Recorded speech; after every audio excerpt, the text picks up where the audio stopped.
Bagi saya lah, saya baca buku, saya bagi tazkirah, saya bagi, siapa yang membagi nasihat pada saya? Nasihat yang paling kuat adalah masa meletakkan jenazah ke dalam.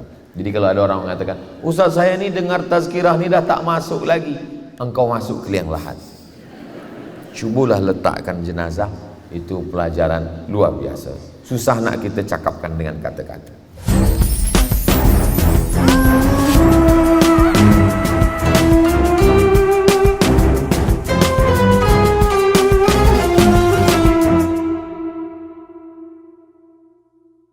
Selepas itu muka surat 68 ada namanya Imam Abu Musa al-Ash'ari. Kata dia kepada pembantunya, tolong engkau gali kubur. Lalu kemudian selepas digali kubur, lapangkan kubur itu sikit. Kuburku ini nanti boleh jadi menjadi lapang 40 hasta. Kubur tetap macam kubur biasa, tak boleh kubur buat lapang-lapang. Tapi kata dia, kubur ini nanti boleh lapangnya 40 hasta. 40 hasta, berarti lebih kurang 20 meter. Lapang sekali kubur. Dan di situ nanti aku akan menengok taman-taman surga, kata Abu Musa al-Ash'ari, sahabat Nabi. Tapi boleh jadi dia menjadi salah satu lubang neraka sampai hari kiamat. Itulah mengapa kita doakan selalu saudara kita, mak kita, ayah kita, ustaz kita, Allahumma ja'al qabrahu rawdatan min riyadil jannah. Jadikan kuburnya salah satu dari taman surgamu. La taj'al.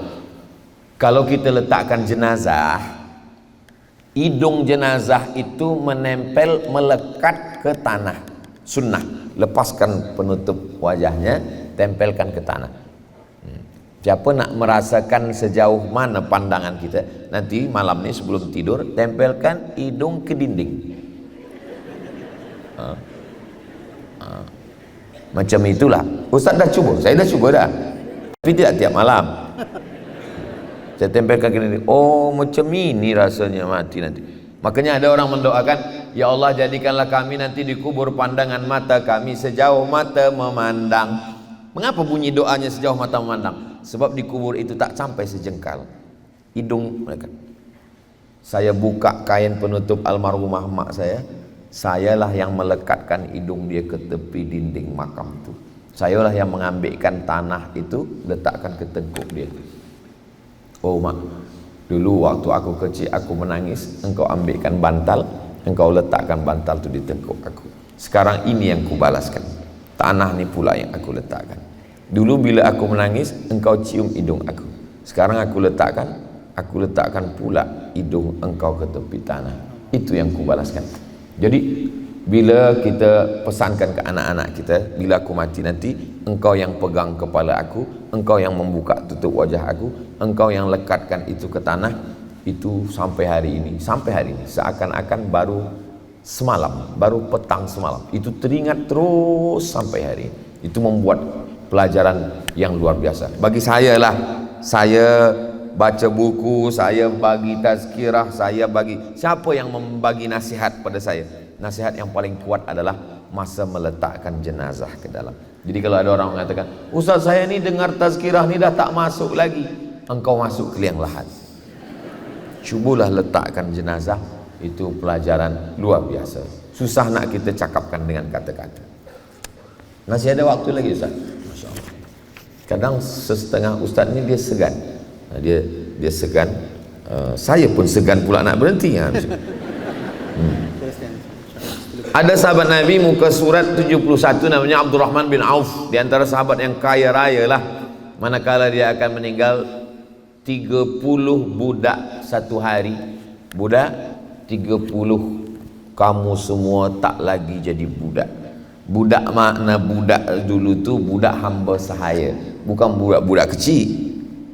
Budak hamba sahaya, kamu semua tidak lagi jadi budak, aku lepaskan kamu semua free lillahi ta'ala. Begitulah dia ingin menebus segala nikmat yang diberikan Allah subhanahu wa ta'ala. Ada saja, setiap mereka ni ada saja yang mereka buat sebelum mereka menghadap Allah, dan perbuatan tu tak sama, beza-beza semuanya. Ada satu lagi namanya Khalid bin Walid, panglima perang. Setiap jengkal di badan dia ini ada bekas pedang, tombak, anak panah, setiap jengkal. Menangis dia di atas tempat tidur. Mengapa aku mati di atas tempat tidur, aku tak mati syahid? Menangis dia, kenapa tak mati syahid? Fala namat a'yunul jubana, mata orang pengecut, mata orang yang penakut tak pernah tidur lelap. Tapi apa boleh buat? Dia dapat pahala syahid, tapi dia tak mati sebagai syahid. Muka surat 78, Muaz bin Jabal. Apa kata Muaz bin Jabal? Saya tidak takut pada mati. Lalu kenapa engkau menangis wahai Muaz? Abki alal jihad fi sabilillah wa alal firaqil ahibbah. Dua yang membuat aku menangis. Pertama, tak boleh lagi berjihad. Yang kedua, berpisah dengan orang tersayang. Itulah ternyata yang membuat menangis menghadap Allah Subhanahu wa taala. Ada sahabat Nabi namanya Abu Umamah Al-Bahili. Abu Umamah Al-Bahili ini yang meriwayatkan hadis tentang talqin. Mohon maaf, di Brunei Darussalam kalau orang Islam meninggal masih ada baca talqin mayat. Talqinnya pakai bahasa Melayu atau bahasa Arab? Bahasa Melayu. Bila datang malaikat maut bertanya kepada engkau, maka katakanlah marabbuka, Tuhanku Allah, man nabiyuka, Nabi Muhammad SAW. Itu hadisnya kata Imam Al-Hafiz Ibnu Hajar Al-Asqalani, diriwayatkan dari Imam Abu Umamah Al-Bahili sahabat Nabi, hadisun hasan. Saya, manakala mak saya meninggal, saya yang membacakan talqin. Beberapa jamaah yang berpesan, Ustaz Abdul Somad, kalau aku mati tolong bacakan talqin. Saya bacakan talqin, membacakan talqin sunnah. Ini pesan Abu Umamah Al-Bahili, dia yang meriwayatkan hadis itu, dan dia berpesan, kalau aku mati nanti bacakan talqin. Untuk yang meninggal dunia sebagai doa, untuk yang hidup sebagai tazkirah. Sebab ada orang-orang di masjid dia tak nak dengar tazkirah, tapi manakala ayah dia meninggal, dia sedang sedih, tazkirah itu masuk ke hati dia. Bila engkau suka dengar tazkirah, manakala saya mendengar talqin, itu amat sangat baik sekali. Muka surat 83. Nabi SAW punya anak perempuan namanya Sayyidatuna Fatimah. Sayyidatuna Fatimah punya anak lelaki namanya Sayyidina Al-Husain. Sayyidina Al-Husain punya anak lelaki namanya Sayyidina Ali. Jadi kalau begitu ada dua Ali, Ali cucu dengan Ali datuk. Bagaimana membezakan antara Ali datuk dengan Ali cucu? Cucunya ini banyak beribadah. Saking banyaknya ibadahnya dia diberi gelar Zainal Abidin. Zainal perhiasan, Abidin orang yang ahli ibadah. Bagaimana dia menghadapi kematian? 1000 rakaat salat. Dia tahu, maka dia 1000 rakaat salat dia siapkan untuk menghadap Allah Subhanahu wa taala. Berikutnya Imam Hanafi. Macam mana Imam Hanafi? Imam Hanafi ingin diangkat menjadi qadhi, menjadi hakim. Dia merasa dia tak sanggup. Lalu kemudian faduriba, dia dipukul, wahubisa, dia masuk penjara, wa mata fis sijni, meninggal dalam sijin. Jadi membaca biografi ulama menyadarkan, menguatkan hati kita. Bagi saya selama ini yang menguat hati saya adalah membaca biografi para ulama, orang-orang soleh. Termasuklah buku ini. Muka surat 93. Imam kita, Imam Syafi'i. Kata Imam Syafi'i sebelum dia meninggal dunia, dunia ini akan aku tinggalkan, sahabat-sahabat akan berpisah, aku akan minum, dan aku tak tahu apakah rohku akan dibawa ke surga sehingga aku mengucapkan tahniah, wahai roh kau akan ke surga, atau aku akan bertakziah kerana engkau akan pergi ke neraka. Saya ulang beberapa kali membaca. Apakah salah baca saya? Imam Syafi'i yang hafal Quran, Imam Syafi'i imamnya para imam ahli hadis dan ahli fiqh. Begitulah dia takutnya menghadap Allah. Amalnya dia katakan, apakah aku katakan kepada rohku selamat engkau masuk surga, atau aku akan katakan kepada rohku takziah sebab engkau akan masuk neraka. Dia serahkan semuanya kepada Allah. Apatah lagi kita yang amal kita ini belum tentu ada apa-apanya dibandingkan lagi dengan Imam Syafi'i. Imam Syafi'i punya murid namanya Imam Ahmad bin Hanbal. Itulah dia Imam Hambali. Imam Syafi'i meninggal 204, Imam Hambali meninggal 241. Manakala Imam Hambali sakit, lalu kata dia, tidak, nanti kata dia. Lepas itu anak dia mengajarkan la ilaha illallah, tidak, nanti. Lalu terkejutlah anak dia. Selepas itu dia pun tersadar. Ada apa ayah? Kata anak, nama anaknya Abdullah bin Ahmad bin Hanbal. Kata Imam Hambali menjawab, anakku, iblis datang. Lalu kemudian dia berada di samping aku dan dia menggigit jari-jariku. Apa kata dia? Wahai Ahmad, ikut aku.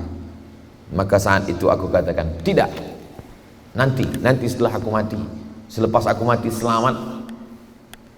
Rupanya pada saat itu dia sedang berhadapan dengan iblis. Orang yang amalnya seperti Imam Ahmad bin Hanbal, anaknya pernah ditanya, namanya Abdullah. Wahai Abdullah, iya, engkau anak Imam Ahmad bin Hanbal? Betul. Macam mana ayahmu itu? Ayahku salat sehari semalam 300 rakaat, 300 rakaat. Selepas itu dia fitnah Mu'tazilah. Dia masuk penjara, sakit, dipukul, dicambuk. Selepas dia keluar, dia sholat 150 rakaat. Pun pada saat akan mati, iblis datang menggigit ujung jemari. Bagaimana dengan kita nanti? Maka kita banyak-banyak minta kepada Allah. Mudah-mudahan Allah selamatkan kita semua, insyaAllah. Imam Syu'bah bin Ayyash. Imam Syu'bah bin Ayyash, kenapa engkau menangis anakku? Kata Imam Syu'bah, aku menangis ayah, aku takut engkau nanti mati. Bagaimana? Allah tak akan menyia-nyiakan ayahmu, sebab ayahmu ini arba'ina sanah, 40 tahun, yukhtimul Quran kulla laylah, tiap malam khatam Quran sekali. Jadi khatam Quran ini membuat kita menjadi kuat. Kalau boleh khatam Quran, tak boleh khatam Quran, baca Quran. Baca Quran tak boleh, banyak berzikir, berselawat. Tak juga boleh, mati aja lah. Apalagi yang boleh kita buat menghadap Allah Subhanahu Wa Taala? Baca surat Al-Kahfi malam Jumat, baca surat Yasin. Man qara'a Yasin fi lailatin, siapa yang membaca surah Yasin pada suatu malam, asbaha maghfuran lah, maka pada subuhnya dia sudah diampunkan Allah Subhanahu Wa Taala. Lalu kemudian ketika dia akan meninggal, datang saudari perempuan dia. Kata saudari perempuannya, aku sedihlah engkau meninggal nanti, wahai Imam Syu'bah. Cuba kau tengok sudut ujung rumah aku tu, rumah saya yang ujung sudut pojok itu, ya. Saya sudah menghatamkan Quran di sudut itu berapa banyak? 18 alfi khatmah. Aku sudah menghatamkan Quran di situ sebanyak 18.000 kali khatam. Mudah-mudahan kita tak dapat sebanyak ini, 2, 3, 10 kali khatam. Apalagi sekarang dah bulan Rajab, bulan Sya'ban, bulan Ramadan, ada satu tempat khusus kita khatamkan. Yang sampai kita menangis, kata anak, kenapa mak ayah menangis? Sebab aku dah habiskan filem Korea dan Hindi, di sana ada beberapa. Nauzubillah. Yang lalu-lalu apa boleh buat. Mudah-mudahan Allah menerima taubat kita semua, taubat nasuha insyaallah. Berikutnya adalah Imam Abdullah ibn Mubarak. Imam Abdullah ibn Mubarak dalam keadaan meninggal dunia dalam keadaan kehausan, sebab dia tidak mahu mengambil air minum dari yang syubhat. Dia takut di sana ada syubhat, daripada syubhat lebih baik aku mati dalam keadaan kehausan. Tapi bukan sebab itu saya tak nak minum. Ini tak ada syubhat. Bismillahirrahmanirrahim.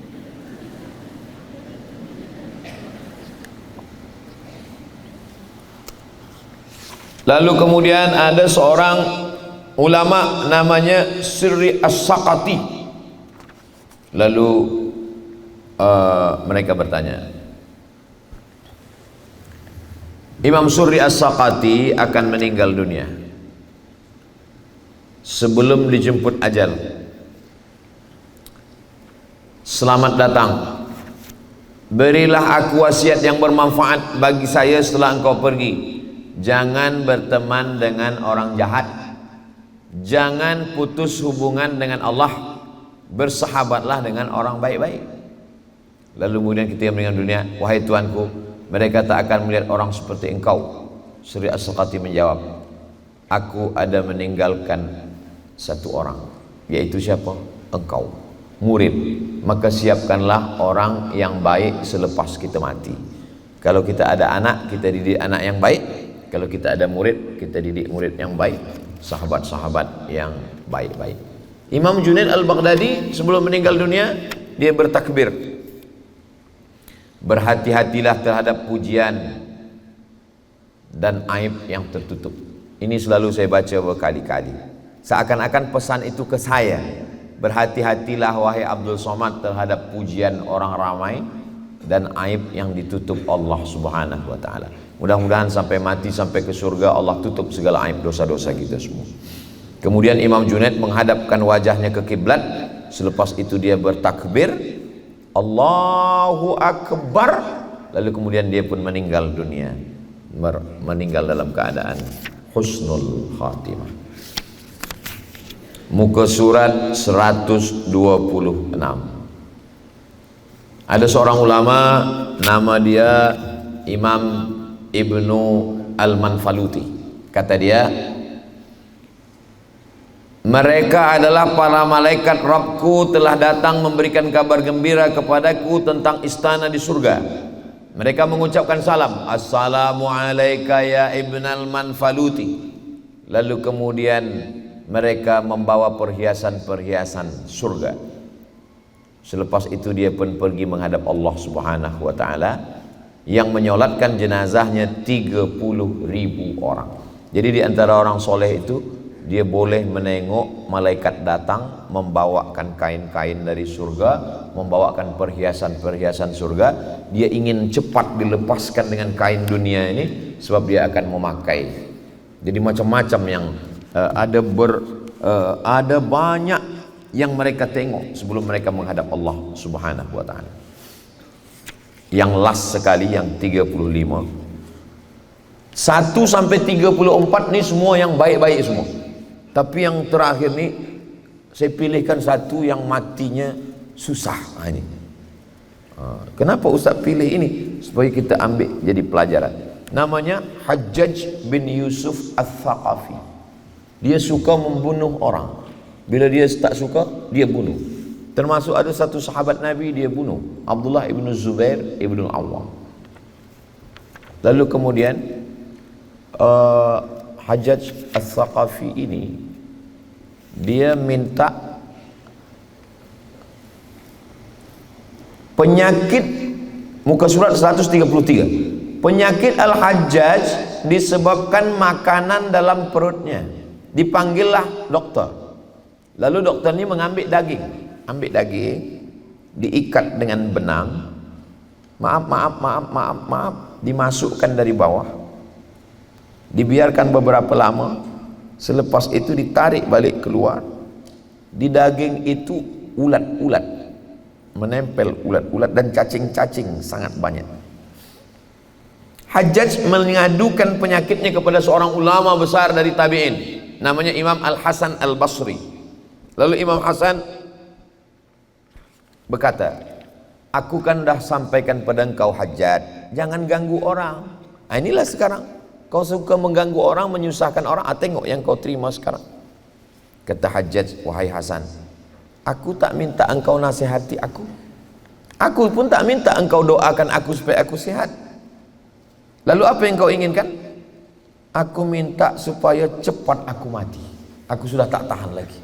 Doakan kepada Allah supaya ruhku ini cepat keluar dan aku mati, selesai. Akhirnya Hajjaj pun meninggal dunia bulan Ramadan. Ada yang mengatakan bulan Syawal, umur dia 53 tahun. Ada yang mengatakan 54 tahun. Doa dia, ini doa dia. Muka surat 134. Allahumma ghafirli fa innan nasa yaz'umuna annaka la taf'al.